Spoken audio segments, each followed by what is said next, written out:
اللہ کے رسول کھڑے رہے, 9 ذی الحجہ کو آپ نے خطبہ دیا, 9 ذی الحجہ کو آپ نے خطبہ دیا اور کہا کیا لوگوں میں تم تک اللہ کے ہر پیغام کو نہیں پہنچا دیا؟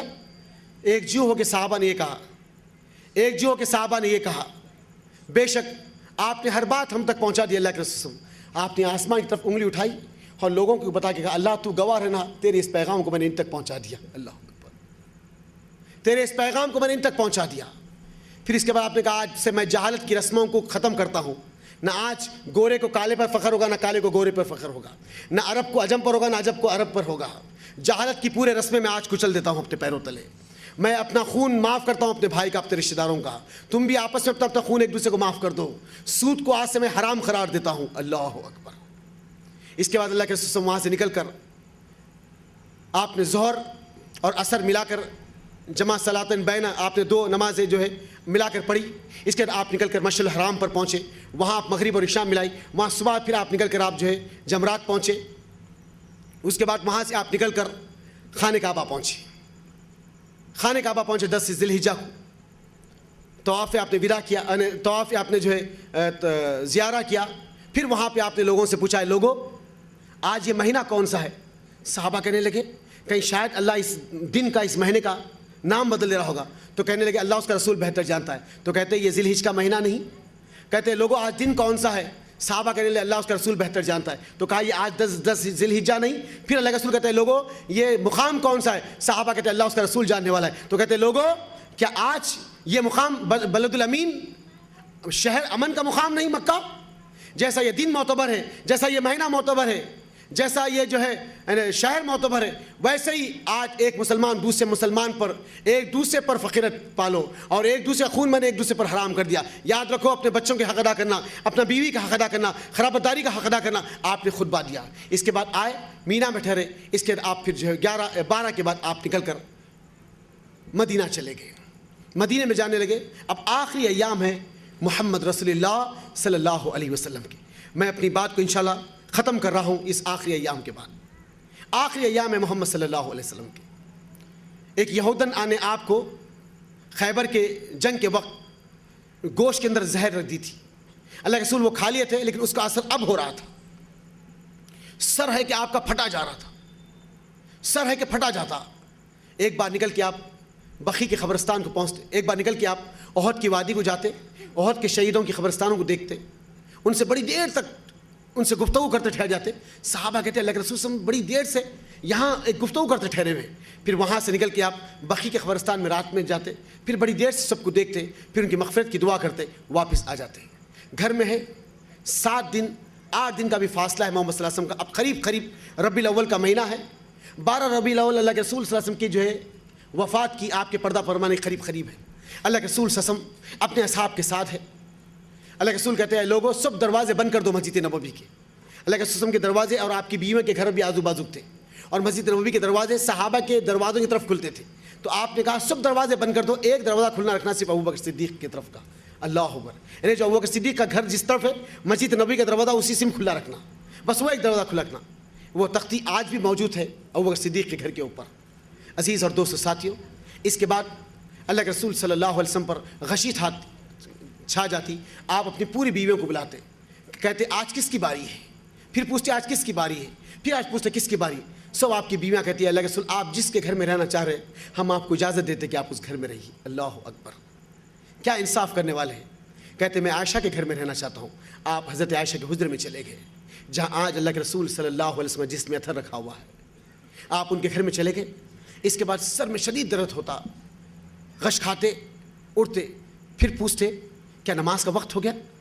صحابہ کہتے ہاں اللہ کے رسول ہم آپ کا انتظار کر رہے ہیں. کہتے 7 بوڑیوں کا پانی منگاؤ. 7 بوڑیوں کا پانی منگاتے, ایک جگہ رکھ دیتے, مجھ پر یہ پانی کو ڈالتے رہو. پانی اللہ کے رسول پر چھنکتے رہتے, ڈالتے رہتے, پھر خش کھاتے, پھر سر میں درد ہوتا, پھر بے ہوش ہو جاتے, پھر اٹھتے. کہتے لوگوں نماز ہو گئی. کہتے اللہ کے رسول لوگ آپ کا انتظار کر رہے ہیں. کہتے ابو بکر کو نماز پڑھاؤ. اللہ اکبر. ابو بکر صدیق ہے آگے نماز پڑھانے کے لیے کھڑے رکھے. 7 مرتبے شاید تاریخ میں ہے یا 11 مرتبے ابو بکر صدیق نے تاریخ, میں نے کسی کو مارا ہوں تو مجھ سے بدلہ لے لو, میں نے کسی کا حق چھینا تو مجھ سے آج اس کا حساب لے لو. میرے عزیز اور دوست ساتھی لوگوں نماز کی پابندی کرو, اپنی عورتوں کے حق ادا کرو. اللہ اکبر. بار بار نبی کریم صلی اللہ علیہ وسلم کہتے ہیں لوگوں نماز کی پابندی کرو, اپنی عورتوں کے حق ادا کرو. نبی کریم صلی اللہ علیہ وسلم نماز پڑھ کے اپنے گھر میں داخل ہوتے. حضرت عائشہ صدیقہ فرماتی ہے اللہ کے رسول کے ہونٹ ہل رہے تھے, میں اپنا کان قریب لے کے جا کے دیکھنے لگی تو ہلکی سی آواز اللہ کے رسول کے دل سے نکلی تھی, یا رب قبلی امتی, اے میرے رب میری امت کو معاف کر دے, اے میرے رب میری امت کو معاف کر دے. یہ احسان ہے اس نبی کا دوستوں جس کا احسان بھی ہم بجا نہیں لا سکتے آج. اے اللہ میری امت کو معاف کر دے. اللہ کے رسول صلی اللہ علیہ وسلم کے آخری ایام ہے, حضرت عائشہ صدیقہ کی مانڈی پر آپ کا سر ہے, آپ کی روح پرواز ہو جاتی, آپ رفیق اعلیٰ سے مل جاتے. عمر بن خطاب کے غصے کا یہ حال ہے. عمر بن خطاب کہتے ہیں اگر کوئی مجھ سے یہ کہیں گا کہ محمد صلی اللہ علیہ وسلم کا انتقال ہوگا تو اس کی گردن زمین پہ اتار دوں گا, اس کی گردن زمین پہ اتار دوں گا. ایک طرف روم کی فوج اٹیک کرنے پہ مدینے پہ کھڑی ہوئی ہے, اور ایک طرف مسلم کذاب یہ کہا میں نبی بن کے آیا ہوں, اور دوسری طرف مسلمان یہ کہتے ہیں ہم نماز پڑھیں گے, روزہ رکھیں گے, لیکن زکوٰۃ نہیں دیں گے. اللہ اکبر. ایک بڑا فتنہ مدینے میں شروع ہو گیا, ایک بڑا فتنہ. یہ پورے فتنے کو تھامنے کے لیے اللہ نے ایک ہی آدمی کو چنا جس کا نام ہے ابو بکر صدیق رضی اللہ تعالیٰ عنہ. اللہ کے رسول صلی اللہ علیہ وسلم کو پھر غسل دیا گیا ہے. حضرت عباس اور آپ کے بیٹے خود آپ کے ساتھیوں نے مل کر 10 آدمی نے مل کر آپ کو غسل دیے. اس کے بعد آپ کو جو کفن پہنائے, پھر آپ کا جو بستر اٹھا کر وہیں پر جو ہے قبر کو کھودا گیا. 10 صحابہ مل کر آپ کے حجرے میں گئے, نماز ادا کیے. پہلے بڑے آدمی نماز ادا کریں, پھر اس کے بعد عورتیں نماز ادا کریں, پھر اس کے بعد بچے نماز ادا کریں. اس کے بعد وہیں آپ کو روح خاک کر دیا گیا. اسی مسجد نبوی کے گنبد کے نیچے اللہ کے رسول صلی اللہ علیہ وسلم کا جسم اطہر مدفن کر دیا گیا. سبحان ربک رب العزت عما یصفون وسلام علی المرسلین والحمد للہ رب العالمین.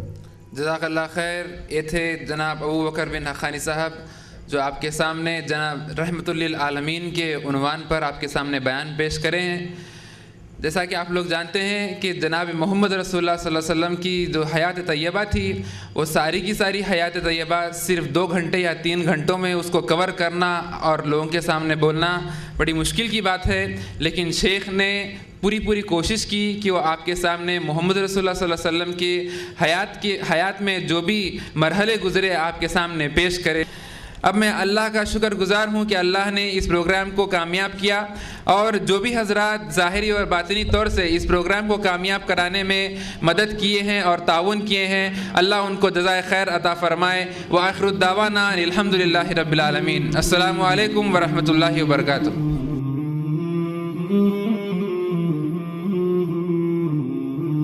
مولاي صل وسلم دائما أبدا على حبيبك خير الخلق كلهم. مولاي صل وسلم دائما أبدا على حبيبك خير الخلق كلهم. محمد سيد الكونين والثقلين. محمد سيد الكونين والثقلين والفريقين من عرب ومن عجم. مولاي صل وسلم دائما أبدا على حبيبك خير الخلق كلهم. مولاي صل وسلم دائما أبدا على حبيبك خير الخلق كلهم. أوذيت في الله لم تهزم ولم تهني.